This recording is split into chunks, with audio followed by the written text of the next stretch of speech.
on a project to collaborate, and it also maintains the history of work as the project progresses. So developers can work in parallel without overriding each other's changes. For example, if we have a file called flightservice.java, the developer one who wants to work on this file will get that from the version control system, which maintains all the files for our project. He will make the changes to that file, and whenever he is ready, he will send those changes back to the version control system. And then another developer or tester can grab this file, make changes, and push those back to the version control system. And every time these changes are pushed to the version control system, it will create a new version for us. So it will track the entire history of work for each and every file in our project.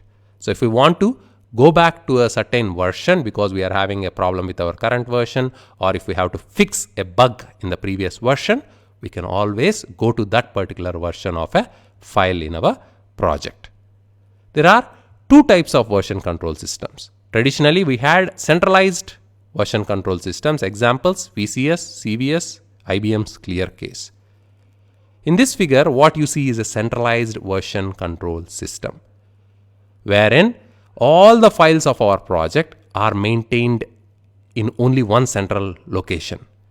When the developer needs certain files, he will grab only those files. He will need a network connection to the centralized version control system like CVS or VCS, whichever the project is using. He will grab only those files over the network. He will make those changes, and then he will have to push all those changes again back to the version control system. And he cannot work offline. He has to connect to the version control system if he wants to work on certain other files in the project. Again, he has to grab those files. What if the central version control system goes down? We might lose the entire project data, or it will slow down the development process. Even if it comes up, the developers and testers have to wait for the centralized version control system to come back up. That is where the distributed version control system comes in. And in distributed version control systems, when a developer or a DevOps engineer or anyone else who is working on the project needs certain files, the entire project will come to his local machine as a local repository or work area. So we'll have a remote location, which is the distributed version control system. And then whenever a developer is working on a project, the entire project copy will come on to his local machine. That is why it is called distributed. It's everywhere. As a result, we have the full copy and we have a complete backup of our project on each and every developer's machine. And also, even bigger advantage, we can completely work offline now. Once we get the project, once we clone or grab the project from the remote repository, we have access to all the files in the project. We can work on 5 files in the morning, then another 5 files in the afternoon. No need to connect to the remote repository. We'll only connect to the remote repository or the version control system itself only when we are ready to push all the changes we have made to the remote repository so that other developers and testers can pull those changes. So in distributed version control system, each and everybody in the team will have the entire copy of the repository, and they can make changes offline, and only when they are ready to push those changes to the remote repository, they need to connect to the remote repository and push those changes. Git is a popular distributed version control system. The reason for its popularity is it is free and open source.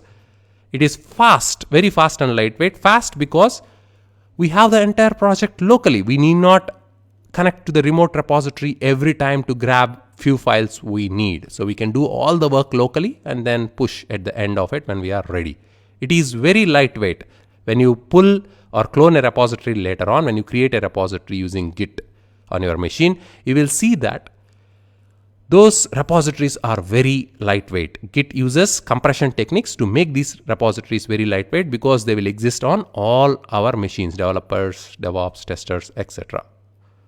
Next, it uses SHA. So it is very secured. It uses the secured hashing algorithm to exchange data, to save all the files as well on the remote repository.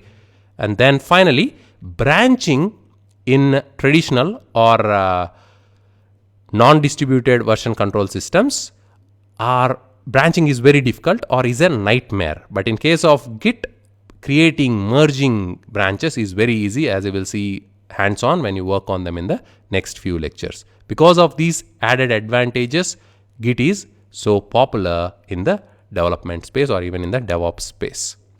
So to summarize, in this lecture, you have learned what a version control system is. It allows developers and other engineers or testers, DevOps engineers, etc.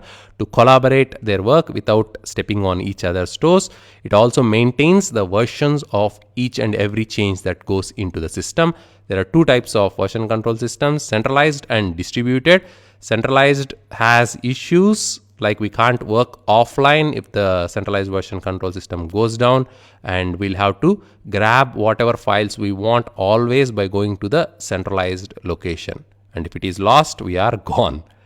In distributed version control systems, each and every participant will have his own copy of the remote project. He can work offline completely. We have a backup on each and every machine, and then whenever he is ready, he can connect to the remote repository and push his changes. Git is so popular because it is free and open source, very quick because the work happens locally, and it is lightweight. It uses compression techniques internally. It is very secure. It uses SHA-1, and branching, creating branches, merging, and all that is super easy in Git. In centralized version control systems, when we create a new branch, the entire project is copied to the new branch. But Git uses techniques which will avoid that and saving us a lot of space.